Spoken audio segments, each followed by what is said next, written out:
Hello, this is Marcy, and I am reading the Providence Journal today, April 9th, Wednesday.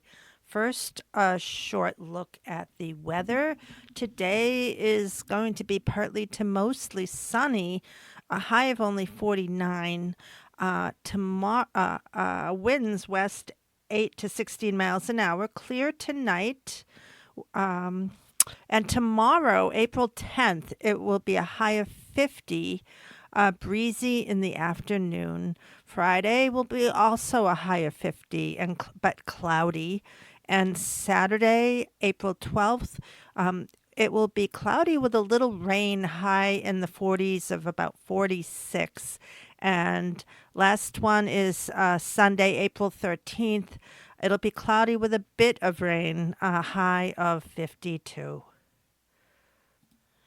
Okay, there are three front page headlines, and let's get to the first one, which is Courts in Rhode Island pushed to act.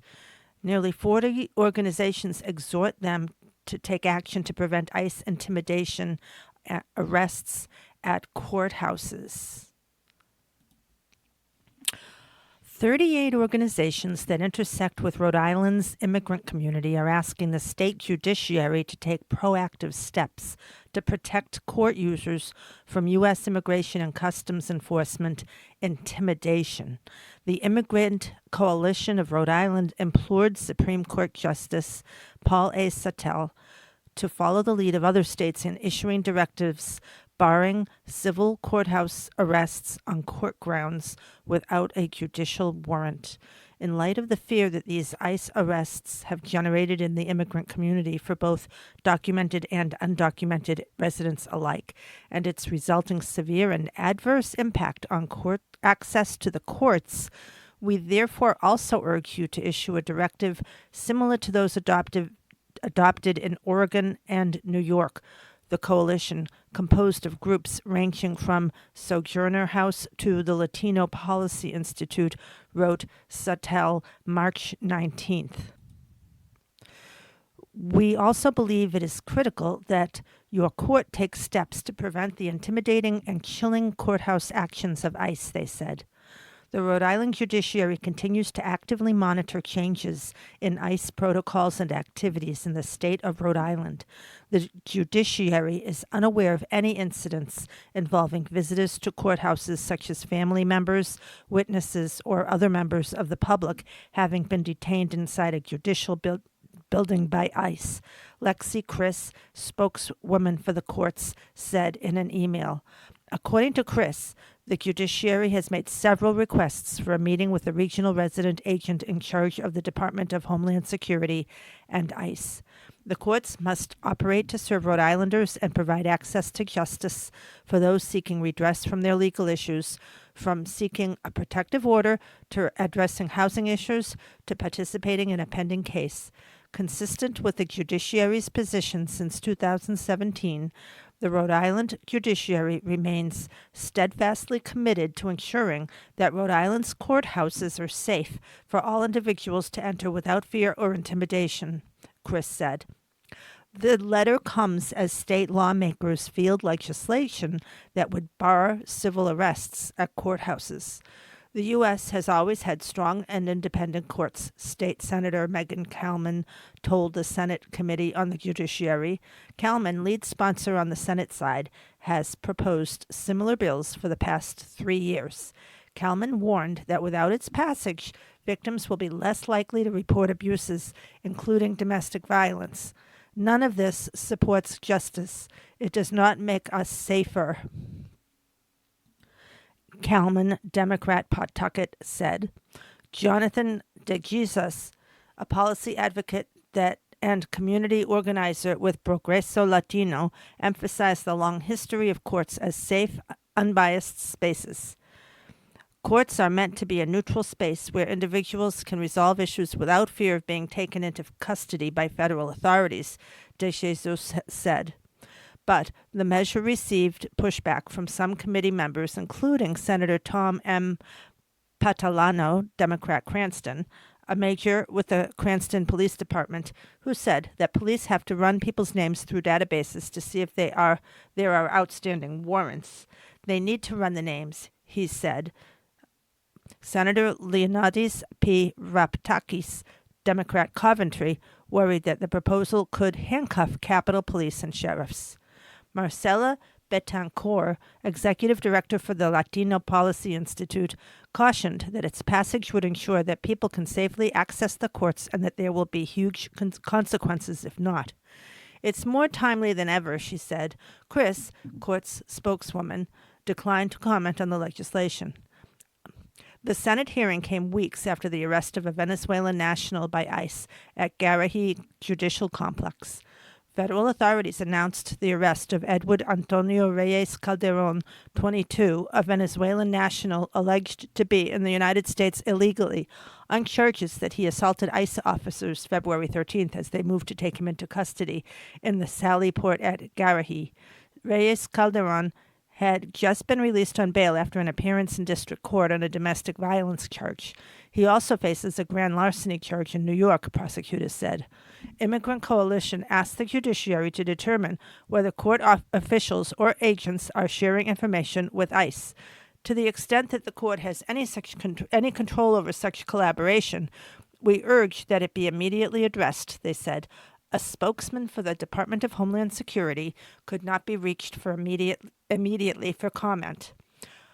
Asked to clarify exactly what level of cooperation is taking place between Rhode Island State Police and deputy sheriffs who are overseen by the state police with ICE, Andrea Pelagi, spokeswoman for Governor Dan McKee, said, the Rhode Island State Police cooperates with ICE on the lawful detention of violent criminals in accordance with Morales versus Chadbourne.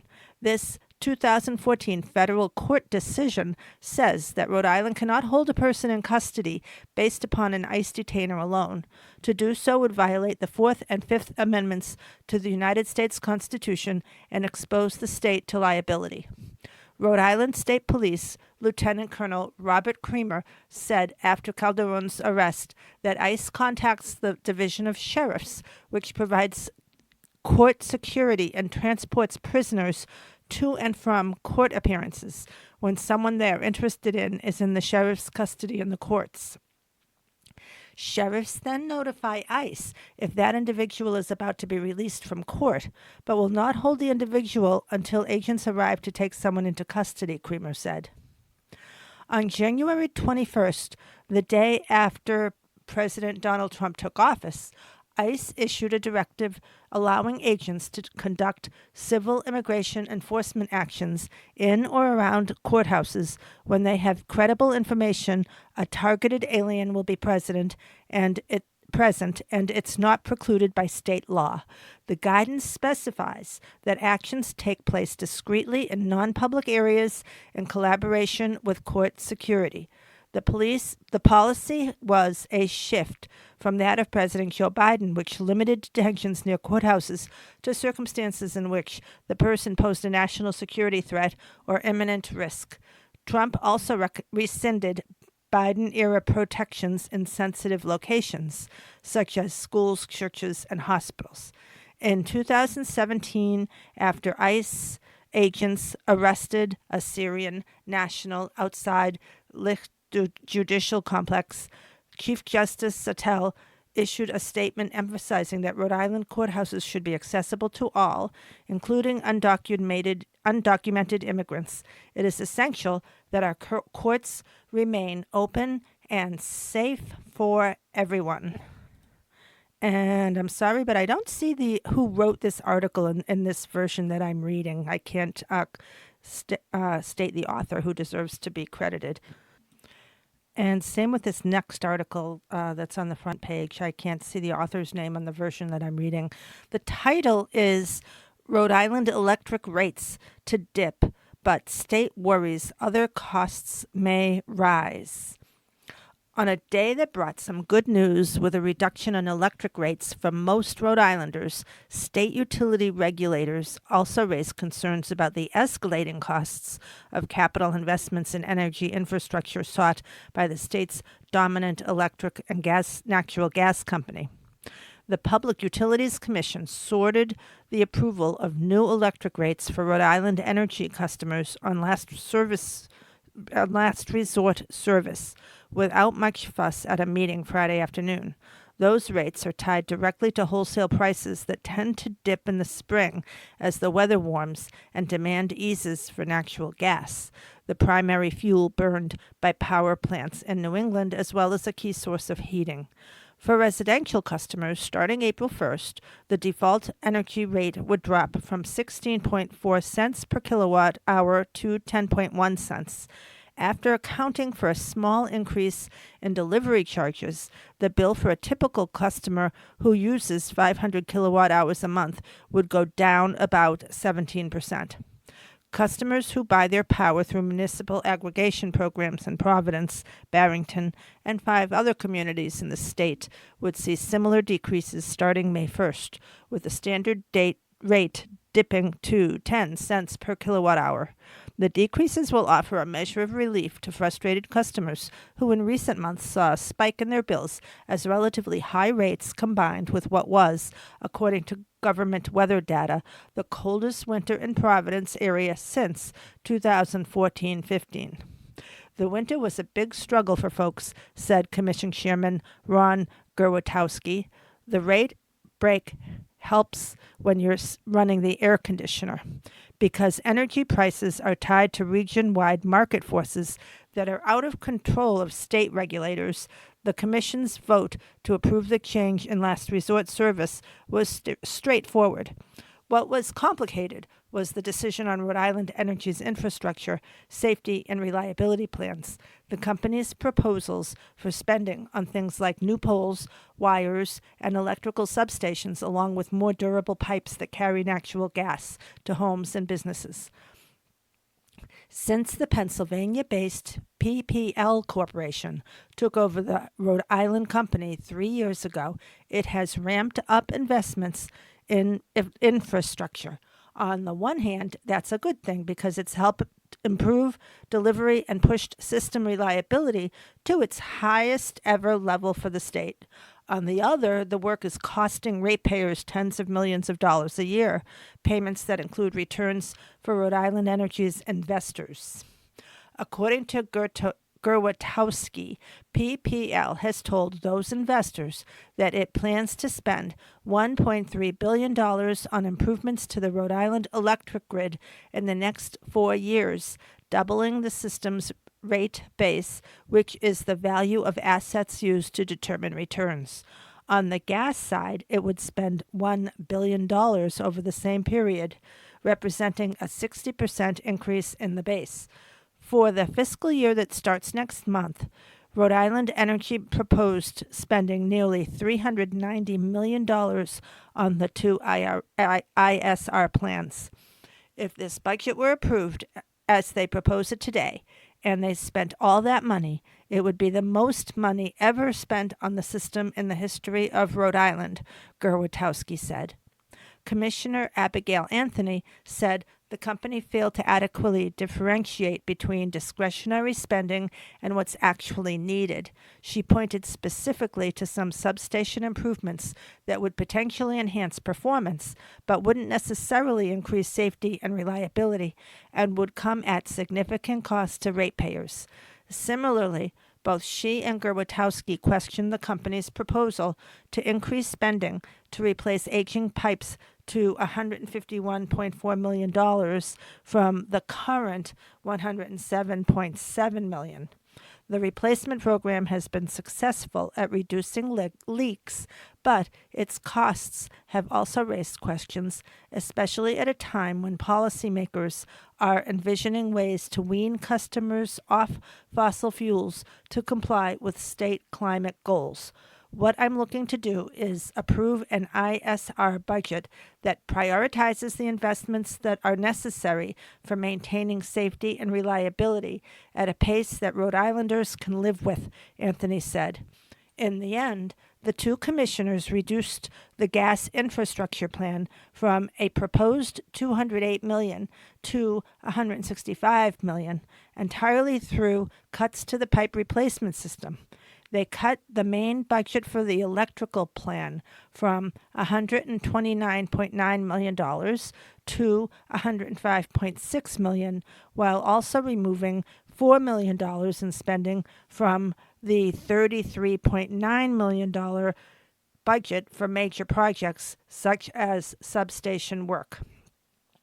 A spokesperson for the Rhode Island Energy expressed disappointment with the reduced funding, but said the company will continue working to improve the energy systems.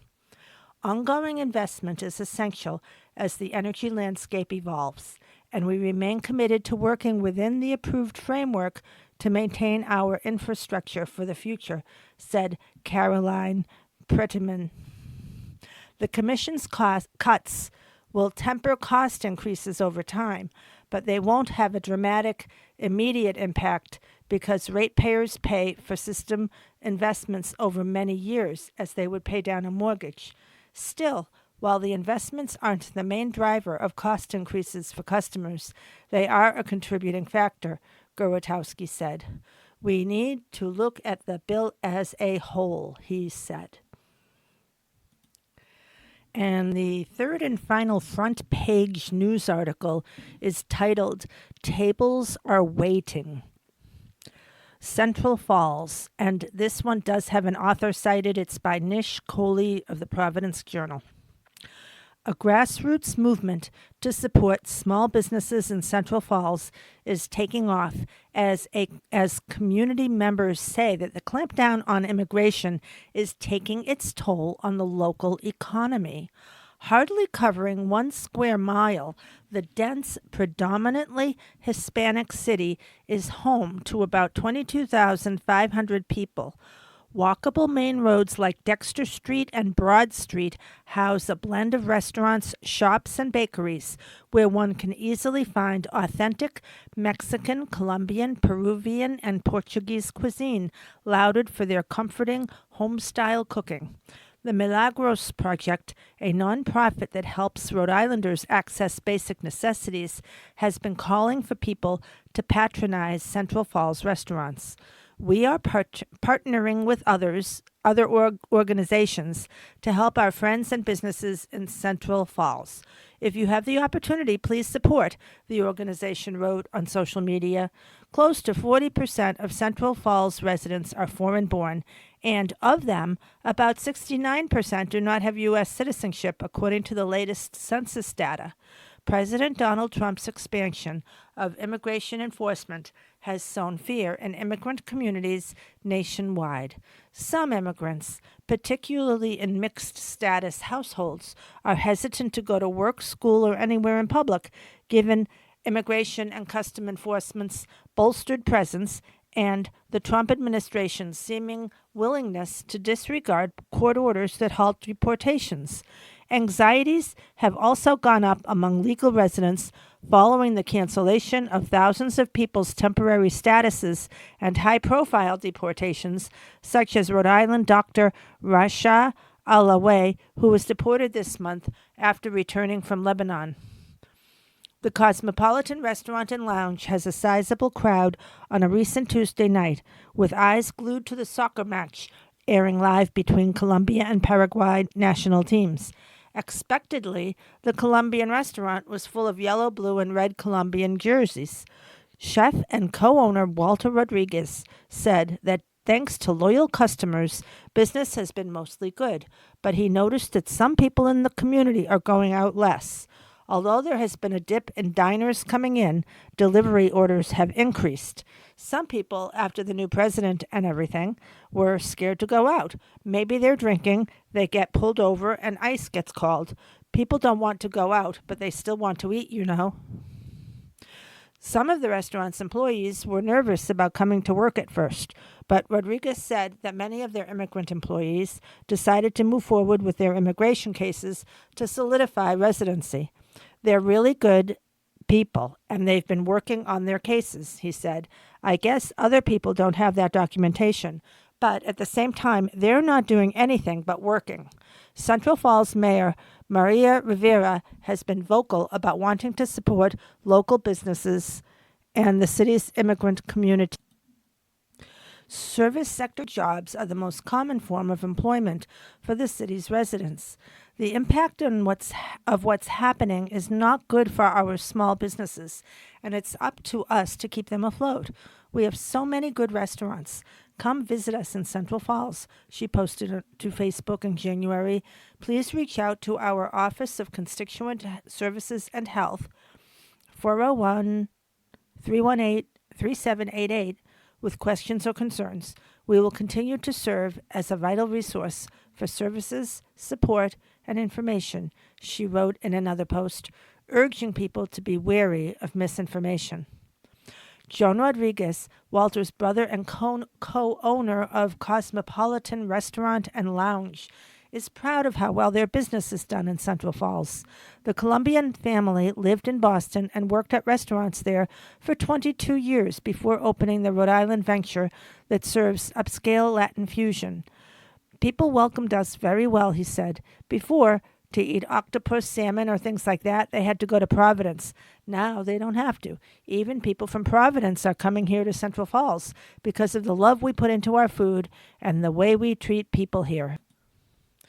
And restaurants that the project recommends, and here's a listing: the 765 Lounge, 765 Broad Street, Berreo, 1374 Broad Street, Cultura Mixta Family Restaurant, 915 Dexter Street, El Paisa Restaurant, Bar and Patio, 598 Dexter Street, El Paso Restaurant, 1252 Broad Street, La Cantina Bar and Restaurant, 664 Dexter Street, La Casona Restaurant, 768 Broad Street, La Fruta Loca, 883 Dexter Street, La Hacienda Restaurant and Bar, 1270 Broad Street, La Sorpresa Restaurant and Bakery, 723 Broad Street, La Taberna, 695 Lonsdale Ave, Maxi Burger, 855 Broad Street,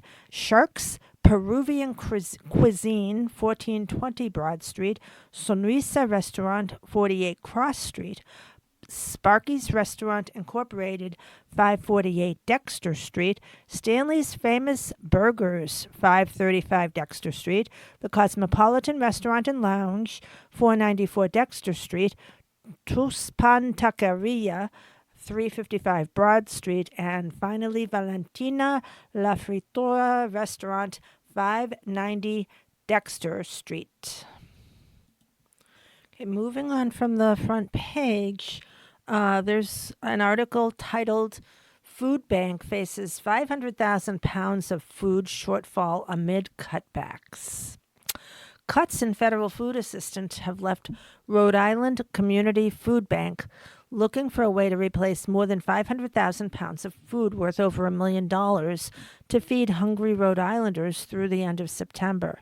U.S. Senators Sheldon Whitehouse and Jack Reed are drawing attention to the problem as they've joined 24 other senators in a letter to the United States Department of Agriculture Secretary Brooke Rollins. The senators say the Trump administration is dramatically reducing food aid for local food banks across the country as grocery prices rise and more families rely on help from food banks and other sources.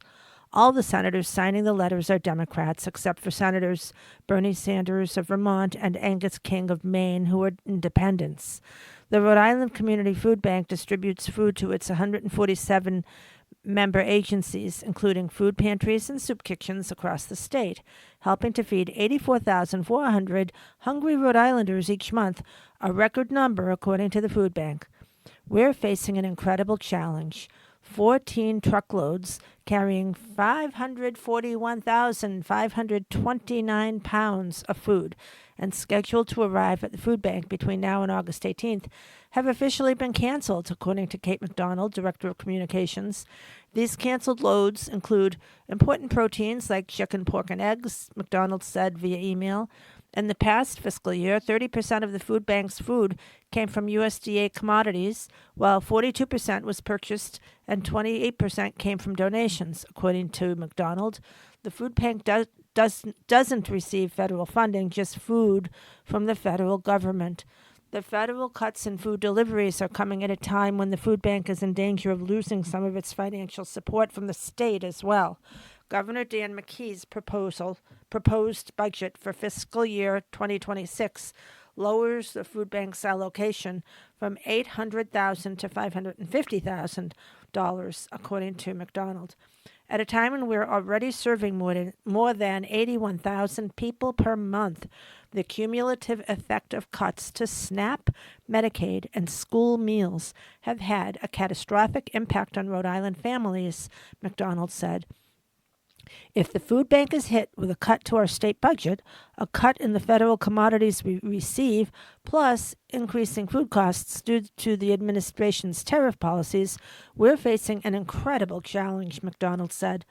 The federal government provides food to communities around the country through USDA programs such as the Local Food Purchase Assistance Cooperative Agreement Program, LFPA, and the Emergency Food Assistance Program, TEFAP, according to White House and Reed.